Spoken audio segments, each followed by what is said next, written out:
नमस्ते दोस्तों, स्वागत है आपका आपके अपने YouTube चैनल ट्रेंडिंग स्टॉक्स में।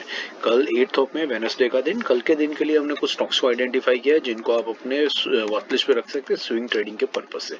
तो चलिए वीडियो को शुरू करते हैं। पहला स्टॉक जो हमने आइडेंटिफाई किया है वो है क्राफ्ट्समैन ऑटोमेशन। क्राफ्ट्समैन ऑटोमेशन हमने क्यों सिलेक्ट किया है वो देखिए आप। वीकली टाइम फ्रेम पर चार्ट में रख रहा हूँ, आपको दिख रहा है कि ये स्टॉक जो है, जूम आउट करके दिखाता हूँ, बहुत ब्यूटीफुली अपने 20 वीक मूविंग और 50 वीक मूविंग एवरेज पर सपोर्ट लेकर के बाउंस बैक करता है। आपने देखा है यहाँ पर ये स्टॉक ने क्या किया, ये अपना 20 और 50 वीक का एकदम कंजेशन हुआ और उसके बाद स्टॉक ने बढ़ना शुरू किया। उसी तरीके से यहाँ पर 20 और 30 वीक मूविंग एवरेज एकदम करीब आ गई और फिर उसके बाद स्टॉक ने ऊपर बढ़ना शुरू किया। ऐसा एग्जैक्टली सेम पैटर्न आपको यहाँ पर दिखता हुआ बनता हुआ दिख रहा है। यहाँ पर देखिए 20 और 50 वीक मूविंग एवरेज एकदम एक दूसरे के पास में आ रही है और फिर यहाँ से तेजी से ये स्टॉक ऊपर की तरफ भागने की कोशिश करेगा। ये पैटर्न इस स्टॉक का हमेशा से रहा है और इसी तरीके का पैटर्न भी ये फॉलो करेगा। ये सारे तीनों जगह पर आप देखिए कि इसने अपने 50 वीक मूविंग एवरेज के पास में काफी टाइम तक टाइम स्पेंड किया। देखिए कंसोलिडेशन काफी टाइम तक हुआ, यहाँ पर भी आप देखिए वही हुआ और ये कंसोलिडेशन खत्म करके स्टॉक बाहर की तरफ निकल रहा है।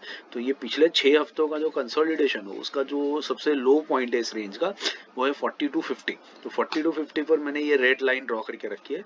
तो हम क्या करेंगे 40 टू 50 से लेकर के 1% ऊपर, मतलब 4250 से लेकर के 4390 इस रेंज में इसको पिकअप करने की कोशिश करेंगे। 5% का टारगेट लगा करके हम बने रहेंगे और स्टॉप लॉस लगाएंगे 4220 के नीचे। तो ये था हमारा पहला स्टॉक जिसको आप अपने वॉच लिस्ट पे रख करके स्टडी कर सकते हैं। जितना डीपर एंट्री लेंगे उतना आपका रिस्क रिवॉर्ड फेवरेबल हो जाएगा। दूसरा है साइंट। साइंट बेसिकली अगर आप देखेंगे तो साइंट का वीकली टाइम फ्रेम पर आपको दिखेगा ये स्टॉक भी एक बहुत बढ़िया ब्यूटीफुली ट्रेंडिंग स्टॉक रहा है हमेशा से।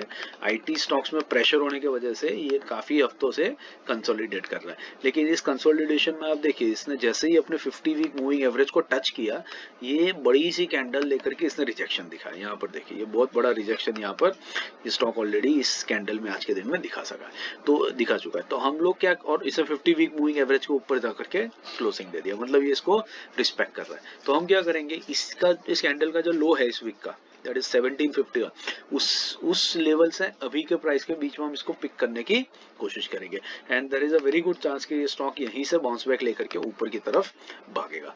तो ये लेवल्स नोट कर लीजिए, 1770 से लेकर के 1794 के बीच में हम बाइंग करने की कोशिश करेंगे, 1% below the current market price. उस बीच में हम पकड़ने की कोशिश करेंगे क्योंकि रिजेक्शन ऑलरेडी ये दे चुका है, तो वापस नीचे तक जाएगा नहीं।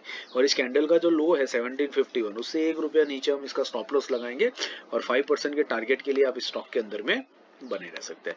तीसरा और आखिरी स्टॉक जो है वो है एफडीसी। एफडीसी हमने क्यों सिलेक्ट किया है, देखिए ये ब्यूटीफुली ट्रेंडिंग स्टॉक रहा है। ये काफी टाइम से अपना 20 वीक मूविंग एवरेज के ऊपर सपोर्ट लेकर के बाउंस बैक कर रहा है, अभी भी उसी के आसपास में कहीं पर रेंज ट्रेड कर रहा है।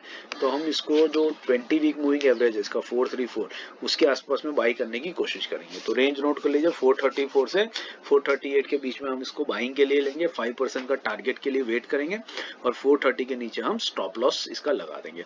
आशा करता हूँ आपको वीडियो पसंद आ रहा है, आपको समझ में आ रहा है कि स्विंग ट्रेड के लिए स्टॉक्स कैसे आइडेंटिफाई किए जा रहे हैं। अगर आपको पसंद आ रहा है तो लाइक शेयर और सब्सक्राइब जरूर से कीजिएगा। Thank you and have a great trading day tomorrow.